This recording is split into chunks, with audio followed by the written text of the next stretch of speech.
For thousands of years, contemplative traditions have done one thing: train the mind.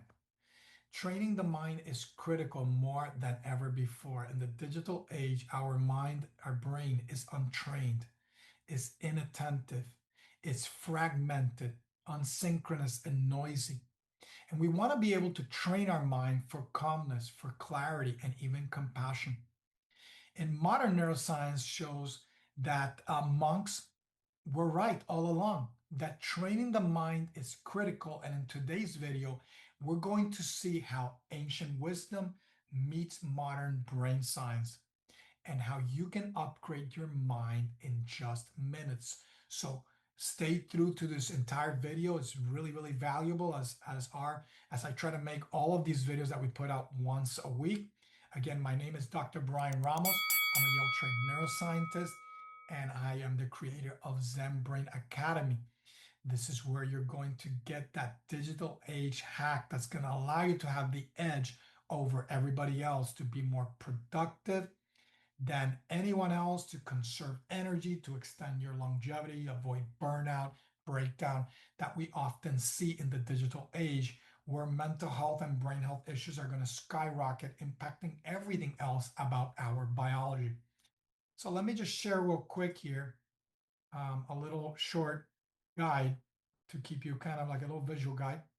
So, yep, I'm going back. Where's the beginning of this? Oh, there we go.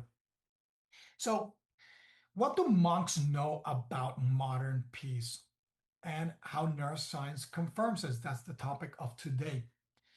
And this is something that for the very, very long time, when I started studying neuroscience at Yale, I started to study certain individuals, Zen masters, yoga masters that had a particular state that enhanced their capabilities in the now.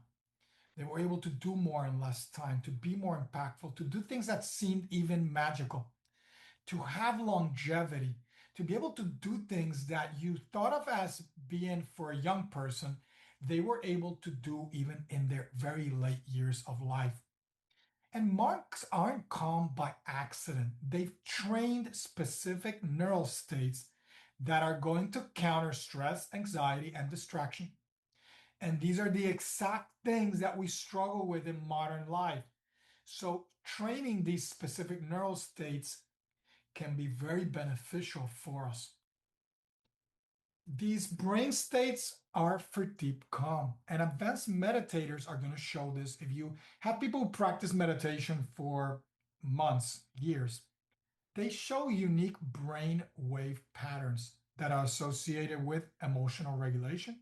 That's the dial that can throw off our chemistry and change our gene expression, turning our body into a factory of other chemicals that are toxic and that lead to breakdown and burnout and aging, so on and so forth.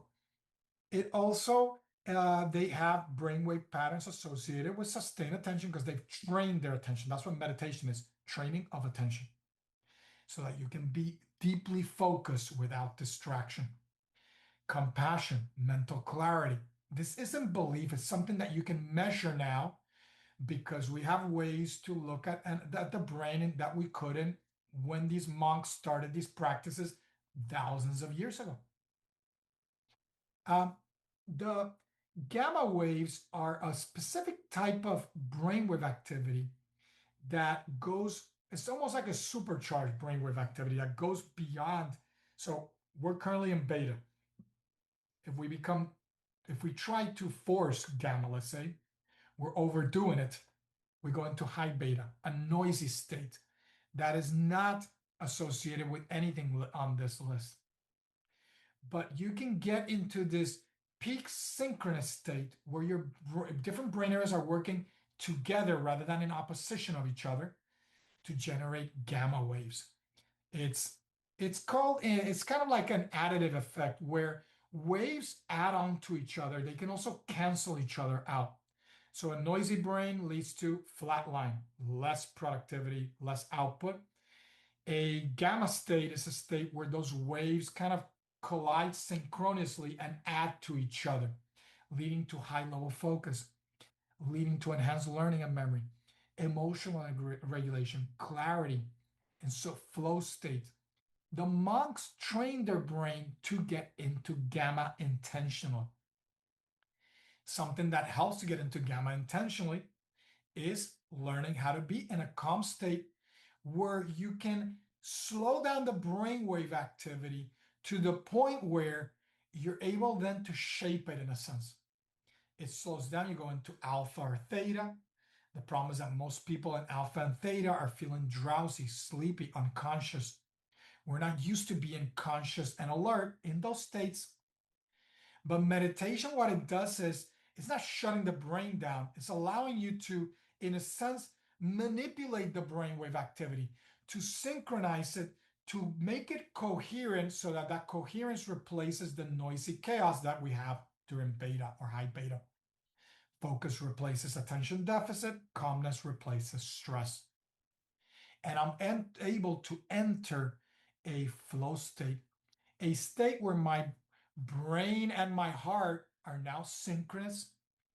Loving kindness meditation, for example, that you can practice can strengthen those neural connections of emotional resilience, reduce stress, social connection, allowing me to really feel as not so much just think, to be able to be present fully and enjoy being present fully in everything that we do, which is often difficult for us. But we can train this. This is trainable biology. And the monks can stay calm even under pressure, even under noise. You can have two people exposed to the same stressor, and even though the same stress is present, one is calm, the other one is not.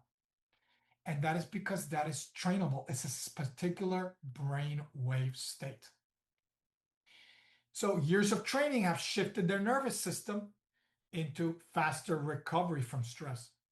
So, or the flow, which is similar chemistry.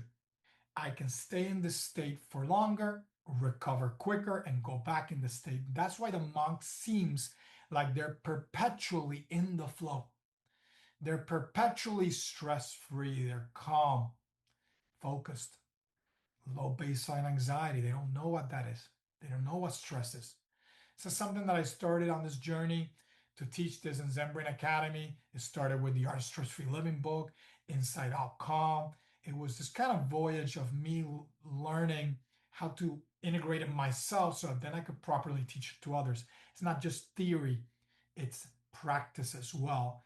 It's experiential. And this leads to stable attention. In an attention deficit world, this becomes more important than ever before. In a world where people are anxiety ridden, stress filled, this becomes more important than ever before. You don't want to run away from stress. You need stress. You need stress chemistry. You need the sympathetic nervous system. You need to learn how to regulate it. You train the monk's brain, your brain, so that you're able to then master it. You don't need years in a monastery. You just need the right sequence, the right practice, and you need to be consistent. That's why I created Zen Brain Academy, to develop your Zen from the comfort of your own home or office, to be able to be Zen in the modern world, despite the chaos of life. And whenever you practice a loving kindness meditation, begin with yourself. Think about yourself and give yourself that care that you deserve.